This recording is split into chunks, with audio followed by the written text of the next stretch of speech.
Puji Tuhan. Sekali lagi, judul firman Tuhan, biarlah Tuhan mengenal kita. Ya, kita akan baca dalam satu ayat dalam kitab yang sudah ada pada kita, dalam Injil Matius pasal yang ke-7 ayat 21. Ya.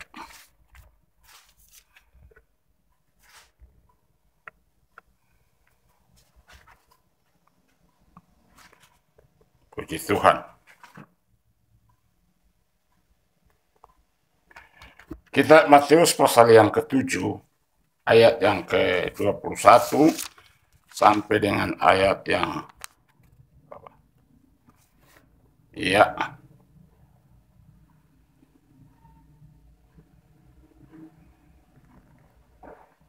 berikutnya jalan yang benar.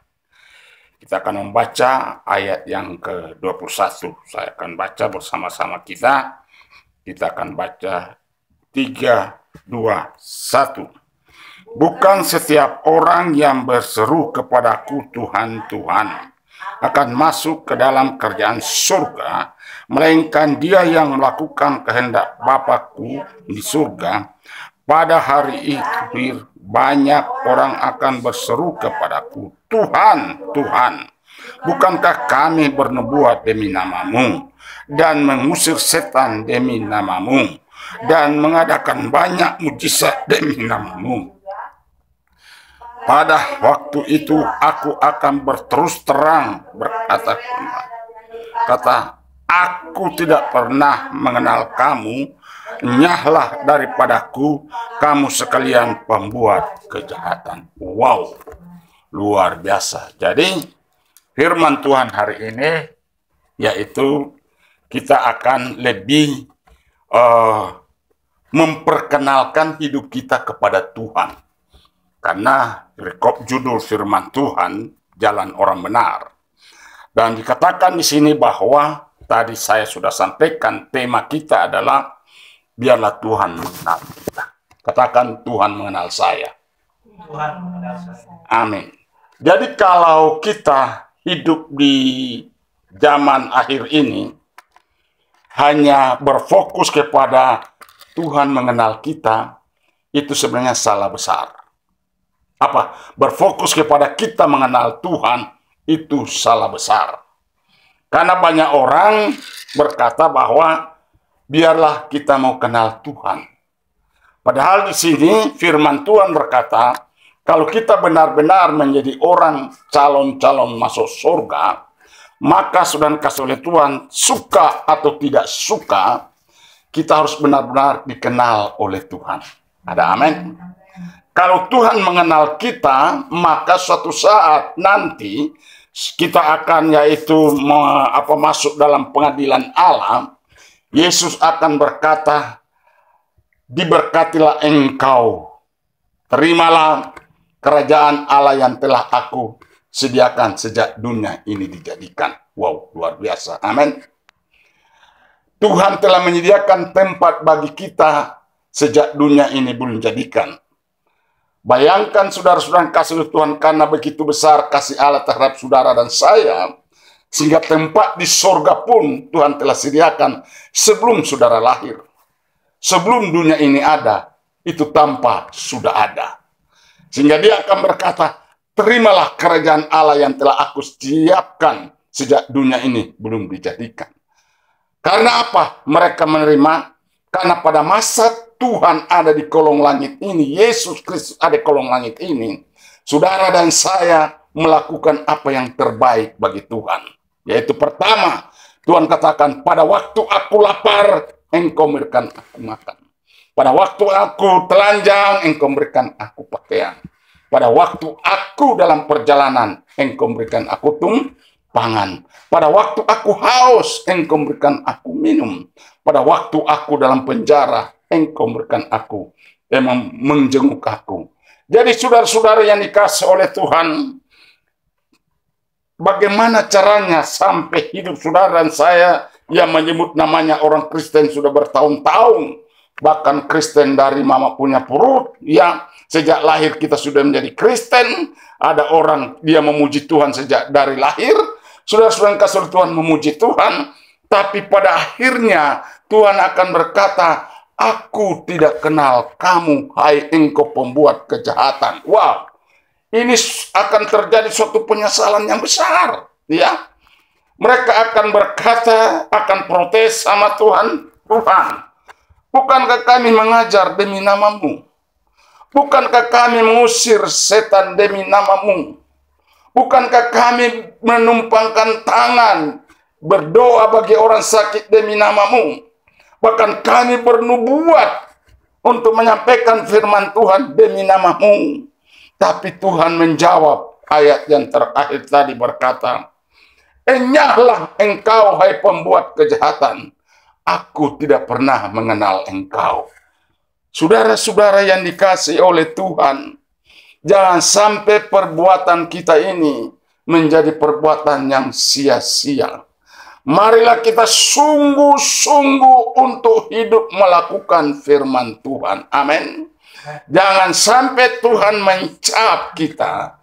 Jangan sampai Tuhan berkata kepada kita, hai engkau pembuat kejahatan. Nah, kita melihat kejahatan apakah yang membuat Tuhan tidak mengenal kita.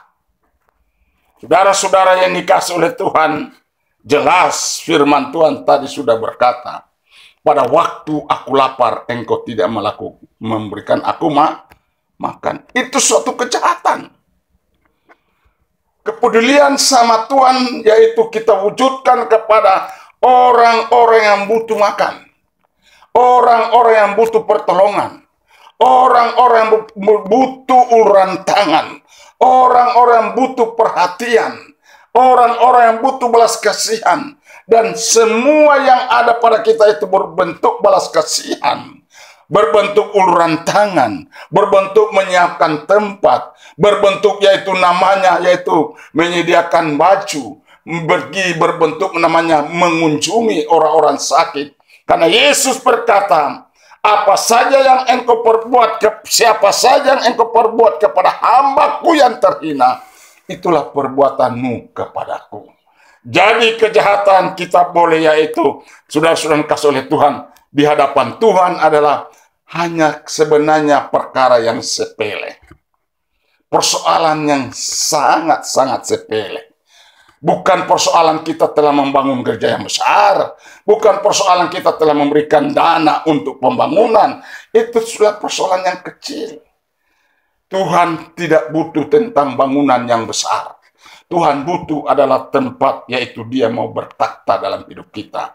Firman Allah berkata, tidak tahukah kamu bahwa kamu adalah rumah Allah, tempat Roh Allah berdiam. Itu sebab di sini firman Tuhan jelas berkata, bukan setiap orang yang bersuruh-suruh aku Tuhan, Tuhan akan masuk kerajaan surga. Tetapi mereka yang melakukan kehendak Bapakku yang di surga. Kehendak Bapa di surga melakukan yaitu firman Tuhan. Yang pertama adalah Alkitab katakan, biarlah engkau mengasihi satu sama lain. Itulah hukum Allah. Itu peraturan Tuhan Yesus. Yang Tuhan katakan, yaitu kasihilah Tuhan Allahmu dengan segenap hatimu. Kasihilah Tuhan Allahmu dengan segala akal budimu. Kasihilah kasih Allahmu dengan segala kekuatanmu. Dan kasihilah sesama manusia seperti mengasihi dirimu sendiri. Saudara-saudara yang dikasihi oleh Tuhan, jangan sampai Tuhan akan cap kita orang-orang pembuat kejahatan. Saudara, salah satu contoh di dalam Alkitab diceritakan bagaimana Lazarus dan orang kaya itu berada di tengah-tengah dunia ini. Mereka menikmati kehidupan yang diberkati oleh Tuhan di dunia ini. Apakah kehidupan yang penuh dengan keterbatasan kekurangan, keterbatasan dalam kesehatan, itu semua Tuhan izinkan untuk menguji iman percaya kepada Tuhan untuk saudara dan saya. Dan Tuhan juga mengizinkan kita hidup berkelimpahan. Tuhan mengizinkan kita hidup bermewah-mewah. Tuhan mengizinkan Tuhan kita hidup penuh dengan berbagai macam fasilitas di dalam langit, di dalam kolong langit ini. Tapi apakah itu semua kepercayaan Tuhan yang Tuhan berikan kepada kita, kita gunakan untuk memuliakan Tuhan atau hanya meninggikan diri? atau hanya berfoya-foya, tidak kita pedulikan tentang apa yang Tuhan tugaskan dalam hidup kita. Kita melihat contoh Lazarus dan orang kaya itu. Ketika mereka pendek cerita, mereka hidup dipanggil oleh Tuhan. Arti kata meninggal secara jasmani. Tetapi pada waktu itu Lazarus ada dalam pangkuan Bapak Abraham. Tapi orang kaya ini ada di dunia penderitaan. Atau dikatakan dunia sengsara. Saudara-saudara kasih Tuhan, dan dunia sengsara itu memang sangat menderita. Kepanasan, iya, gelisah, tidak bisa tidur, tidak bisa hidup nyenyak. Akhirnya dia melihat Lazarus ada di pangkuan Bapak Abraham. Iya, rasa cemburu itu timbul dalam diri orang kaya. Masa orang di dunia ini yang miskin, yang tidak ada apa-apa, kok dia bisa ada di pangkuan Abraham? Saya ini ada di dunia penuh dengan kemewahan, kok kenapa saya harus hidup di penderitaan ini? Dia berkata kepada Bapak Abraham, tolonglah perintahkan Lazarus untuk supaya aku dapat menghirup jarinya yang ada, yaitu sisa-sisa air di jari, karena saya kehausan. Bapak Abraham katakan, tidak bisa. Kamu dan kami tidak bisa datang pergi baku datang, karena ada jurang pemisah. Dia berkata, kalau begitu suruh Lazarus ke dunia ini, karena masih ada 5 saudara. Iya, supaya mereka tidak akan alami seperti saya alami saat ini menderita. Abraham berkata, mereka sudah ada kesaksian nabi-nabi dan firman Tuhan. Kalau orang melakukan firman Allah, mereka akan mengalami, yaitu namanya surga yang telah disediakan. Tapi kalau mereka tidak melakukan firman Allah, mereka juga akan alami sama. Dosa apakah yang ada dalam pribadi orang kaya ini? Dan kemuliaan apakah yang ada dalam pribadi Lazarus? Sehingga membawa dia ke pangkuan Bapak Abraham bersama-sama di surga. Saudara-saudara kasih oleh Tuhan, kesalahan daripada orang kaya ini hanya sepele, hanya sedikit sekali. Yaitu apa? Dia berfoya-foya, bersenang-senang di muka bumi. Jadi rupanya bersenang-senang itu adalah suatu kejahatan di mata Tuhan. Berfoya-foya itu suatu kejahatan di mata Tuhan. Orang yang tidak lagi peduli agama, tidak peduli lagi balas kasihan, tidak peduli lagi uluran tangan, tidak memperhatikan sesama manusia, yaitu hanya hidup mementingkan diri sendiri, itulah suatu kejahatan di hadapan Tuhan. Firman Tuhan tadi malam, coba kita baca dalam 2 Timotius pasal 3. Haleluya. Kita ulangi lagi, kita akan baca bersama. 2 Timotius pasal 3. Coba lihat, buka baca. Manusia pada akhir zaman. Ya. Pertama mulai.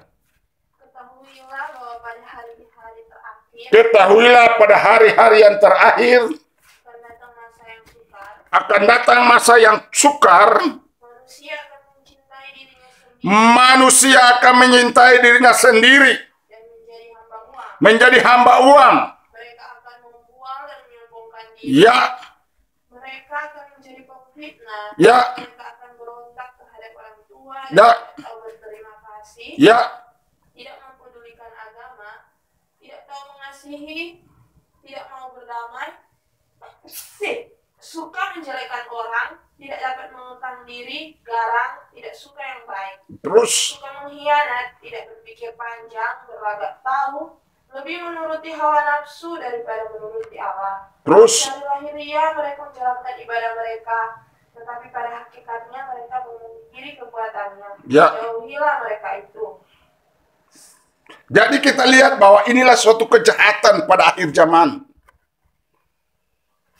Kalau masih ada hal-hal yang ada pada pembacaan kita ini, marilah kita mau kikis sehabis-habisnya. Ada amin? Kita mau buang semua pikiran-pikiran yang jahat ini di mata Tuhan. Pada akhir zaman manusia akan mementingkan diri sendiri. Inilah jahat di hadapan Tuhan. Pada akhir zaman manusia penuh dengan segala fitnah, pembunuhan karakter, menceritakan tentang kesalahan-kesalahan orang lain. Inilah fitnah, inilah kejahatan di mata Tuhan. Pada zaman orang banyak hidup dalam kesombongan. Ia merasa diri sudah hebat, merasa diri sudah diberkati, tidak lagi melihat orang lain. Inilah kejahatan di mata Tuhan. Pada hakikatnya mereka menjalankan ibadah, tapi ibadah mereka hanya sebagai bunga-bunga di dalam hidup. Jadi saudara-saudara yang kasih oleh Tuhan, kita melihat bahwa Tuhan tidak bisa mengenal kita akibat daripada apa? Kejahatan yang terselubung dalam hidup kita, yang kita tidak sadar itu melekat dalam kehidupan kita. Nah, kalau kita tidak akan kikis semuanya itu, kita tidak akan perbaiki semua itu, apa yang akan jadi? Ibadah kita hari ini menjadi ibadah yang sia-sia nanti suatu saat. Kita akan menyesal untuk selama-lamanya. Itu sebab sebelum ini bisa terjadi, marilah kita mau hidup dalam pertobatan yang sungguh-sungguh. Alkitab menceritakan bahwa hanya kuncinya untuk menggugah hati Allah ketika kita bertobat, menyesal kejahatan yang kita perbuat. Ada amin? Itu yang membuat jalan solusi. Kita akan hidup kekal sampai selama-lamanya. Itu sebab mari pada hari ini kita telah membaca sebagian firman Tuhan. Mari kita betul-betul hidup dalam kebaikan Allah. Hidup di dalam pengenalan akan Allah. Dan Allah mengenal kita. Ketika kita hidup saling mengasihi satu sama lain. Saling peduli satu sama lain. Saling memperhatikan satu sama lain. Kita menghormati satu sama lain. Maka itulah membuat Tuhan sangat mengenal kita. Amin. Alkitab katakan bahwa ayat yang terakhir, yaitu dalam Yesaya pasal 9 ayat 25. Situ tolong dibaca ulang khotbahnya. Iya. Pendeta muda pada waktu-waktu yang lalu. Haleluya. 9 ayat 25 mulai. Iya.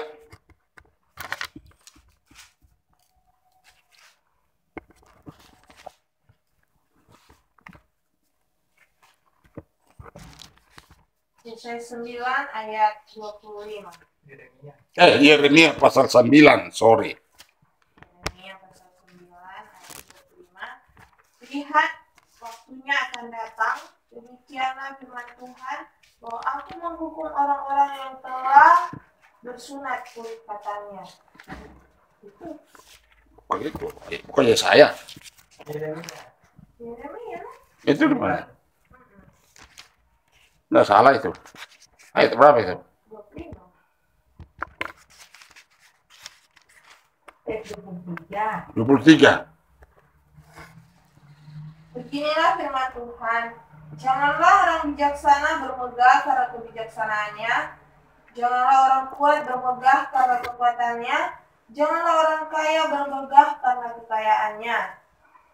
Terus? Tetapi siapa yang mau bermegah, baiklah bermegah karena yang berikut, bahwa ia memahami dan mengenal aku, bahwa akulah Tuhan yang menunjukkan kasih setia, keadilan dan kebenaran di bumi. Sungguh semuanya itu kusukai. Demikianlah firman. Amin.